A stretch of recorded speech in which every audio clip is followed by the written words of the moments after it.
Bueno, acá vamos a la clase número 1 de lectura, comprensión y producción de textos. El otro día, con mucho amor y mucho entusiasmo, una estudiante comentó en un grupo de Facebook si acaso había una lista de películas en las que ya podían ir indagando, ante lo cual tengo una noticia terrible, y es que en esta materia no vamos a ver ninguna película. Cero películas vamos a ver. Amamos el cine, pero nos vamos a tener que circunscribir a otro terreno, que es el terreno de los textos lingüísticos. Entonces vamos a hablar de lectura, comprensión y producción de textos en esos términos. Textos lingüísticos cuya materia significante sea la palabra, sea la lengua. Nos vamos a quedar en ese terreno porque si pensamos, este tipo de texto está interviniendo en nuestra cotidianidad de manera constante, ¿no? Y pensémoslo en el marco de su formación también. Los textos que van a abordar, los intercambios en las clases con las docentes, con los docentes, con estudiantes, digo, los textos en donde la palabra está generando significados están ahí constantemente y está bueno que empecemos a apropiarnos de la construcción discursiva de manera mucho más consciente, reflexiva y deliberada. Entonces ahí vamos justamente a esta idea que es central para la materia. Es la idea de que los discursos justamente se construyen, ¿no? Entonces, vamos a indagar de manera teórica y práctica, la teoría un poco en estos videos, también los textos que acompañan, y la práctica ya veremos en los diferentes ejercicios TP1 y TP2 que van a ir surgiendo. Vamos a indagar en esta idea central, y esta es la idea que nos interesa que quede bien clara, y es un poco el eje del curso.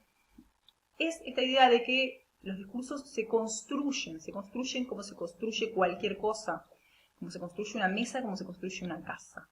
Porque interviene materia, interviene material, que en este caso es el lenguaje, la palabra, y hay herramientas de construcción, y hay conocimiento aplicado a la utilización de esas herramientas.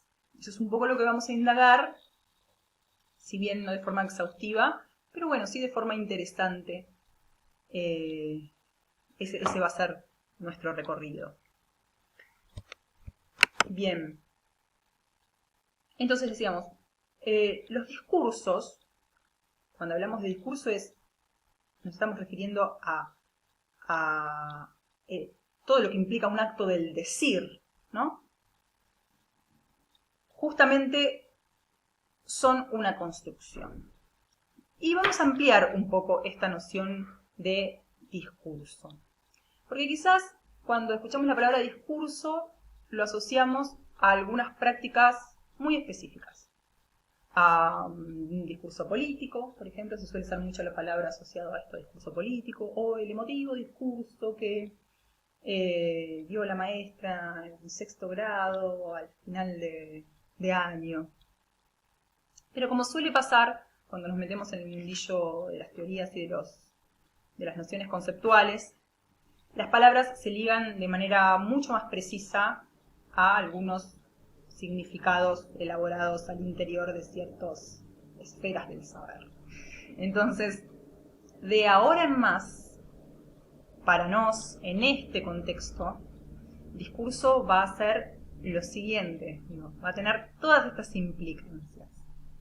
Veamos acá, en este PowerPoint de esmerado diseño, de qué se trata esto que les digo. En principio vamos a pensar lo discursivo como una práctica social. Hay un acto de decir que emerge en un entorno social determinado y está interviniéndolo. Pensemos todas las prácticas discursivas diarias. Pensemos los posteos en Facebook, pensemos los mensajitos de WhatsApp, pensemos el libro que estoy leyendo, pensemos la ida a la verdulería para comprar unas manzanas, en donde genero un discurso acorde a esa operación. Bueno, infinidad de situaciones en las que los discursos están ahí interviniendo en lo social, a la vez que lo social también condiciona ese acto del decir, por supuesto, ¿no? Nuevamente aparece esta idea de práctica social que se basa en la construcción de piezas textuales, ¿sí? Esta idea de construcción. Hay decisiones que se toman, hay herramientas que se utilizan para construir estos discursos más o menos deliberadas, más o menos conscientes. A veces pasa, sobre todo pasa mucho en lo oral, porque los discursos justamente también pueden ser lingüísticos en nuestro caso, dijimos, orales o escritos. A veces pasa que en lo oral,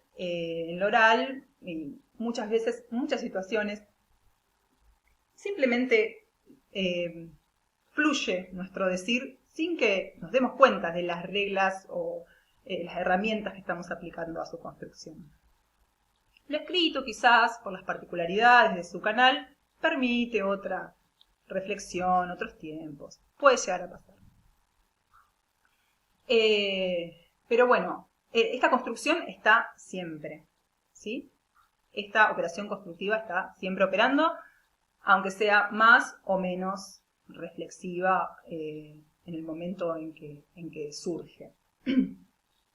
Orales o escritas, vamos a ver estos dos canales y estos dos códigos y las implicancias que tienen, y los vamos a ver bien en el próximo video, pero pensemos en situaciones de oralidad y escritura, de discursos orales o escritos que hay en la cotidianidad y también son infinidad.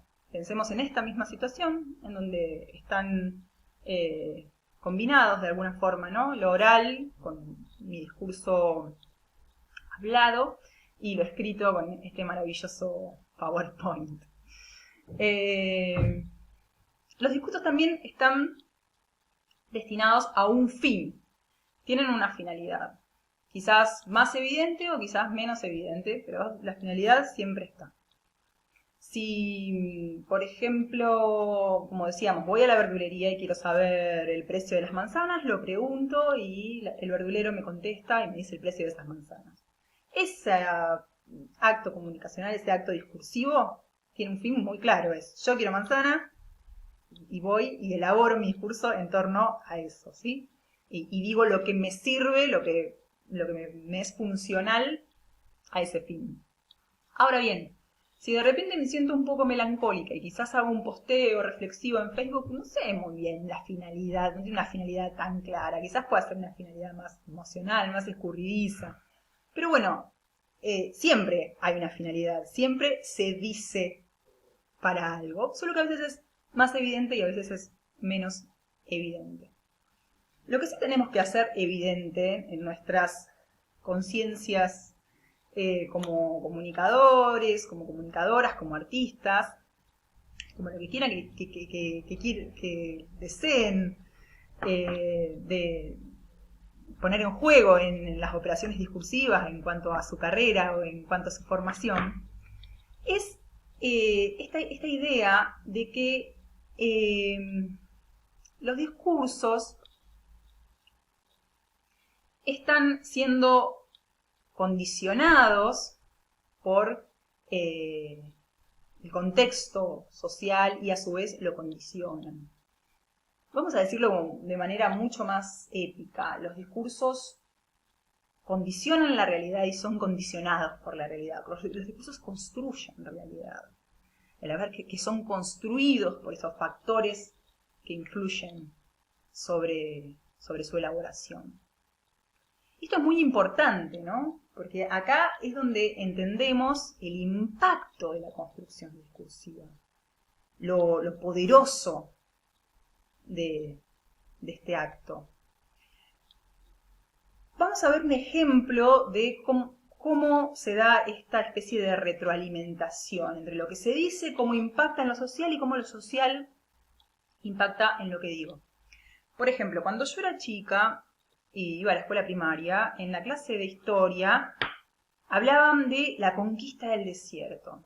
Hablando de épica, ¿no? Un nombre súper épico, la conquista del desierto. Hablaban de una Argentina civilizada que avanzaba a través de sus ejércitos para expandir sus horizontes, su territorio. Pura épica. Cuando reviso los cuadernos de mi sobrina, veo que ya la docente empieza a plantear el tema del genocidio de los pueblos originarios cuando hablan de este hecho histórico. Entonces digo, fíjense cómo el discurso escolar, o sea, ligado a la institución escolar, de alguna forma fue emitiendo estos discursos, ¿no? Elaborando estos discursos acerca de la conquista del desierto, a la vez que esto impactaba socialmente, sobre todo a nuestras cabecitas de niñes en la escuela, y también, bueno, sobre diferentes esferas sociales, y desde otras esferas de elaboración discursiva, como puede ser el revisionismo histórico, se vuelve sobre eso y se lo devuelve, si se quiere, a la escuela, que empieza a decir otra cosa, a tomar otra perspectiva. Todo eso es una dinámica que, por supuesto, no es tan sencilla ni tan sistemática como lo que acabo de decir. Pero sí está esto puesto en juego, como de alguna manera lo que se dice, desde donde se dice, influye, impacta sobre la realidad, sobre lo social, y cómo eso vuelve e influye sobre el mismo acto del decir. Por último, tenemos esta idea ahí chiquitita que parece un poco, bueno, quizás paradójica, pero no lo es, que el universo de los discursos es complejo y heterogéneo, pero no caótico.